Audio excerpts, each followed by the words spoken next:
अस्सलाम वालेकुम व्यूअर्स। अच्छा, अभी आज की सेकंड वीडियो में मैं आपको इमिग्रेशन न्यूजीलैंड के हवाले से कुछ इन्फॉर्मेशन दूंगा।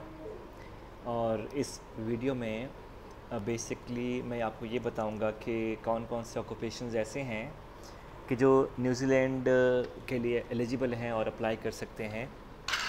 उन ऑक्यूपेशंस की लिस्ट में भी आपको बताऊंगा। और इसके अलावा जो है अभी चलते हैं इस वीडियो में।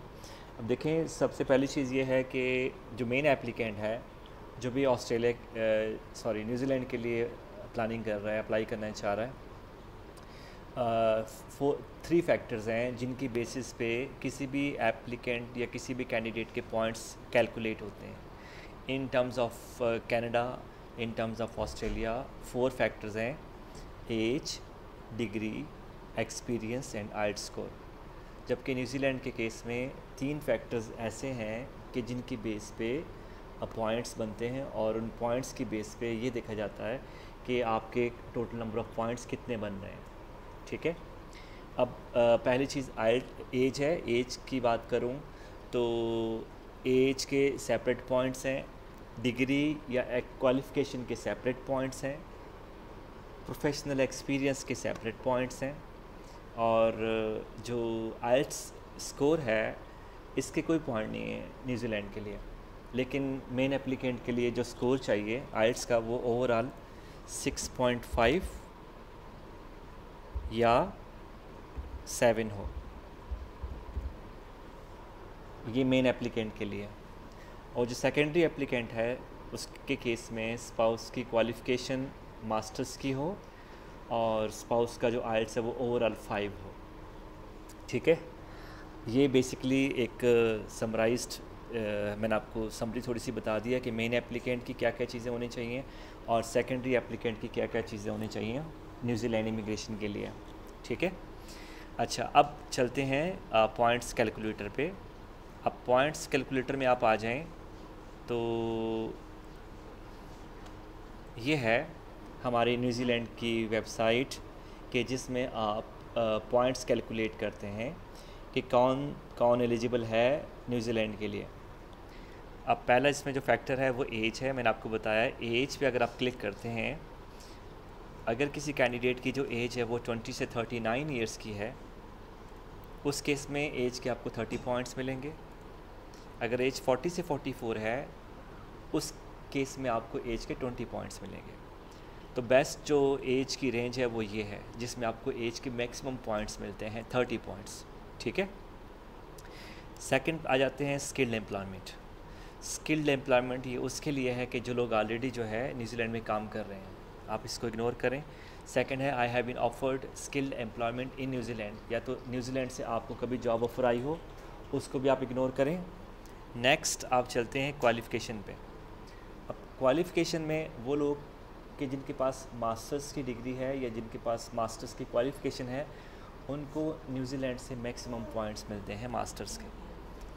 अब अगर आप के पास डिग्री है, let's suppose bachelors in engineering है, या बीएस है, या बीसीएस किया हुआ है आपने, या बीबीए 4 इयर्स किया हुआ है, तो इस केस में आपको बैचलर्स के पॉइंट्स मिलेंगे। और न्यूजीलैंड से जब आप असेसमेंट करवाएंगे, असेसमेंट कैसे करवानी है, कहाँ से करवानी है, वो मैं आपको बाद में एक्सप्लेन करूँगा। लेकिन अगर आप स्किल असेसमेंट करवाते हैं न्यूजीलैंड से, एक बॉडी है न्यूजीलैंड में जिसका नाम है NZQA। NZQA आपसे डिग्रीज़ और ट्रांसक्रिप्ट्स लेती है, उनको वेरीफाई करके आपको एक आउटकम जनरेट करती है। अगर आपका बैचलर्स होगा which is 16 years of education, आपको लेवल 7 मिलेगा या लेवल 8 मिलेगा। और आपके पास अगर मास्टर्स है आपको लेवल 9 मिलेगा। अगर आपके पास PhD है आपको लेवल 10 मिलेगा। ठीक है। तो हम चूज़ करते हैं लेवल 7 बैचलर्स को। अब 50 पॉइंट्स जो हैं वो लेवल 7 बैचलर्स के हैं, और 30 पॉइंट्स जो हैं वो एज के हैं। नेक्स्ट जाते हैं तो इसमें कुछ लोग ऐसे होते हैं कि जिनकी क्वालिफ़िकेशन जो वो एग्जेम्प्ट होती है। लेट्स सपोज कुछ ऐसे इंस्टीट्यूट्स हैं यूके में, अमेरिका में, कनाडा में, ऑस्ट्रेलिया में, न्यूजीलैंड में, यूके में, कि जिनकी स्किल असेसमेंट की ज़रूरत नहीं पड़ती। तो उन इंस्टीट्यूट्स की जो लिस्ट है वो यहाँ इसमें अवेलेबल है ऑलरेडी। अगर आपका इंस्टीट्यूट इस लिस्ट में अवेलेबल है तो आपको NZQA से असेसमेंट करवाने की नीड नहीं होगी। ठीक है। नेक्स्ट चलें। नेक्स्ट आपके पास यहाँ पे है कि I have a New Zealand qualification. अगर आपने न्यूजीलैंड में स्टडी की है तो ठीक है, अदरवाइज़ इसको इग्नोर कर दें। आगे आ जाए वर्क एक्सपीरियंस पे।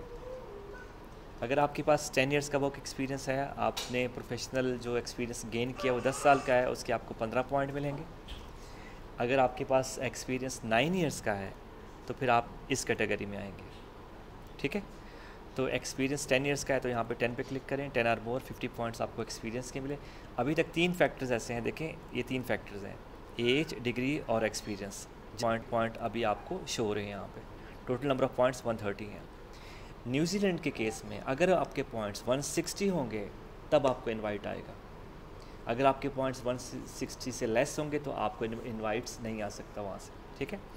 नेक्स्ट चलते हैं। नेक्स्ट कौन सा है हमारे पास? I have at least 1 year of experience inside the New Zealand. तो अगर आपने न्यूजीलैंड में काम किया है तो या इसको चेक करेंगे, अदरवाइज इसको इग्नोर कर दें। अब ये है कि I have an experience in the absolute skill shortage. अब जब इसको आप चेक करेंगे, यहाँ पे एब्सलूट स्किल शॉर्टेज की एक लिस्ट है, वो लिस्ट मैं ओपन करता हूँ।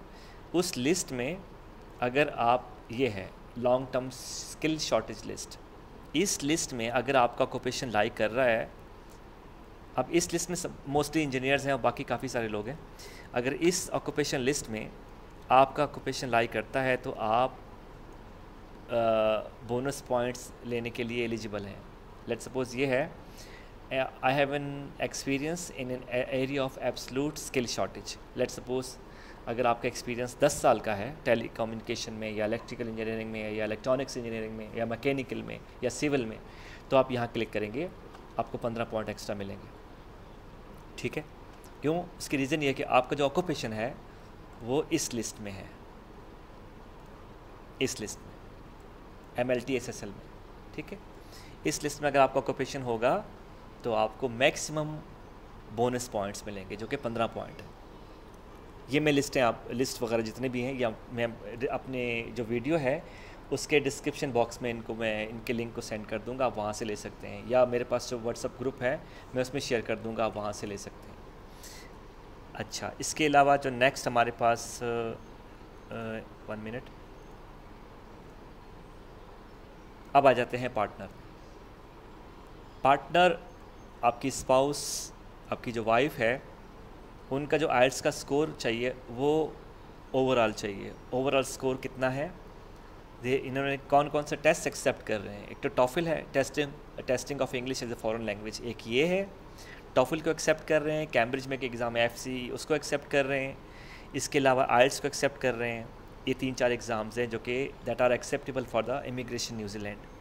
तो आपका जो स्कोर है आइल्स में स्पाउस का, वो वाइफ के लिए भी ओवरऑल 6.5 होना चाहिए। ओके, नेक्स्ट आते हैं, my partner is working in a skilled employment and has been offered in the New Zealand. आपकी वाइफ अगर न्यूजीलैंड में काम कर रही है या उनको ऑफ़र आई है तो इसको चेक करेंगे, अदरवाइज़ इग्नोर करें, इस पर क्लिक करें। अगर आपकी वाइफ की क्वालिफ़िकेशन मास्टर्स की है और उन्होंने NZQA असेसमेंट करवाई है और उनका लेवल 7 आया है तो इसको टिक करेंगे, आपको 10 पॉइंट मिलेंगे। अगर उनका लेवल 9 है या लेवल 10 है, आपको 20 पॉइंट मिलेंगे। अब टोटल नंबर ऑफ़ पॉइंट्स कितने हैं? 165।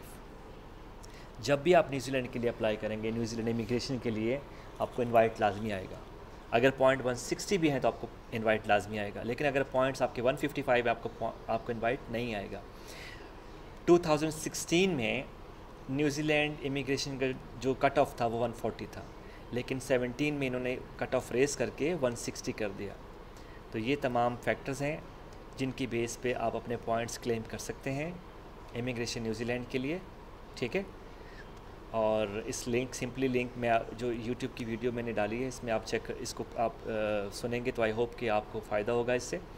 नेक्स्ट जो मेरे पास ऑक्यूपेशन की जो लिस्ट हैं, कौन कौन से ऑक्यूपेशन ऐसे हैं, ये दूसरी एक लिंक है। इस लिंक पे आप यहाँ पे अपने जो भी ऑक्यूपेशन टाइप करेंगे, अगर आपका ऑक्यूपेशन लिस्ट में किसी भी लिस्ट में होगा तो कंफर्म आप एलिजिबल हैं। अगर आपका ऑक्यूपेशन वहाँ मेंशन नहीं होगा तो आप अप्लाई नहीं कर सकते।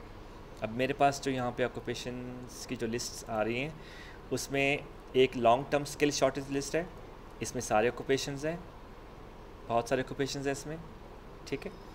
सेकंड जो लिस्ट है वो है मेरे पास construction and infrastructure skill shortage list, इसमें भी काफ़ी सारे ऑक्यूपेशंस हैं सारे कंस्ट्रक्शंस के।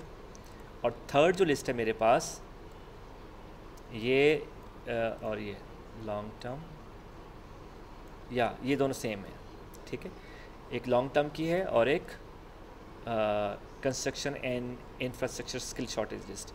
इसके अलावा एक और ऑक्यूपेशन लिस्ट भी है, वो भी मैं जो है चेक करता हूँ, और चेक करके वो मैं जो मेरे पास वीडियो का डिस्क्रिप्शन बॉक्स होगा मैं उसमें ऐड कर दूँगा इसको, ठीक है।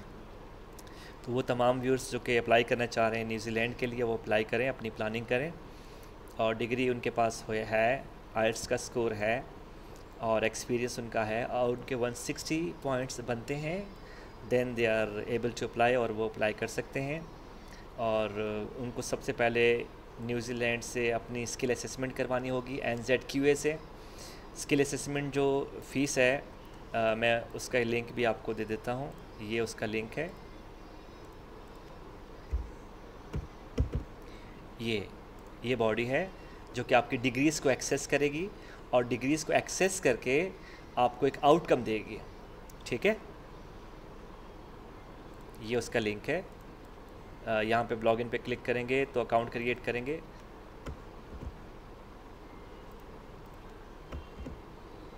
ये है NZQA। इस लिंक पे जाके आप अपनी असेसमेंट करवा सकते हैं। आपने क्या करना है, अगर आप पाकिस्तान से हैं, आपने अपनी डिग्रीज़ और ट्रांसक्रिप्ट को HEC हायर एजुकेशन कमीशन से अटेस्ट करवाना है। अटेस्ट करवाने के बाद डिग्री और ट्रांसक्रिप्ट उसकी फ्रंट और बैक सेम PDF में मर्ज करके इस साइट पे जाके अपना अकाउंट क्रिएट करेंगे। अकाउंट क्रिएट करने के बाद आप अपने डॉक्यूमेंट्स अपलोड करेंगे, और क्रेडिट कार्ड से आप फ़ीस पे करेंगे। अराउंड आई थिंक 500 या 600 न्यूजीलैंड डॉलर फ़ीस है। अगर आपने वाइफ की भी डिग्री है और आपकी डिग्री भी है तो आप बेहतर ये होगा कि आप वाइफ का सेपरेट अकाउंट क्रिएट करें, अपना सेपरेट करें, और स्किल असेसमेंट करवाएं। 40 डेज़ में आपको आउटकम आएगा न्यूजीलैंड से कि आपकी डिग्री एक्सेस हो गई है और आपका लेवल ये है, लेवल 8, लेवल 9, लेवल 7, जो भी लेवल आपको देंगे। उसके बाद नेक्स्ट जो आपका स्टेप होगा, आपने अपने पॉइंट्स कैलकुलेट करने, और पॉइंट्स कैलकुलेट करके अगर आपके 160 पॉइंट्स बन रहे हैं, आप अपनी EOI सबमिट करें, ठीक है। EOI सबमिट करेंगे, एक्सप्रेशन ऑफ इंटरेस्ट। EOI जब सबमिट करते हैं उस पर आप क्लेम करते हैं कि आपकी डिग्री कहाँ से है और आपने एक्सपीरियंस कहाँ से लिया है। तमाम आपके पास एविडेंस होने चाहिए, सैलरी स्लिप्स वगैरह। तो फिर आप जब EOI सबमिट करेंगे तो आपकी एप्लीकेशन पूल में जाएगी। जब आपकी एप्लीकेशन पूल में जाएगी तो विदिन 2 मंथ्स 3 मंथ्स आपको इनवाइट आएगा न्यूजीलैंड से, और उसके बाद फिर आप उस इनवाइट की बेस पे तमाम डॉक्यूमेंट्स उनको प्रोवाइड करेंगे, इमिग्रेशन न्यूजीलैंड को। हर डॉक्यूमेंट को वो वेरीफाई करेंगे और चेक करेंगे, क्रॉस चेक करेंगे। क्रॉस वेरीफाई करने के बाद आपको वीज़ा ग्रांट करेंगे, और ये जो वीज़ा होगा आपका, ये परमानेंट रेजिडेंट वीज़ा होगा न्यूजीलैंड। इस थ्रू दिस वीज़ा आप फॉरएवर न्यूजीलैंड में स्टे कर सकते हैं फॉर द इनडेफिनेट टाइम, ठीक है। Thank you.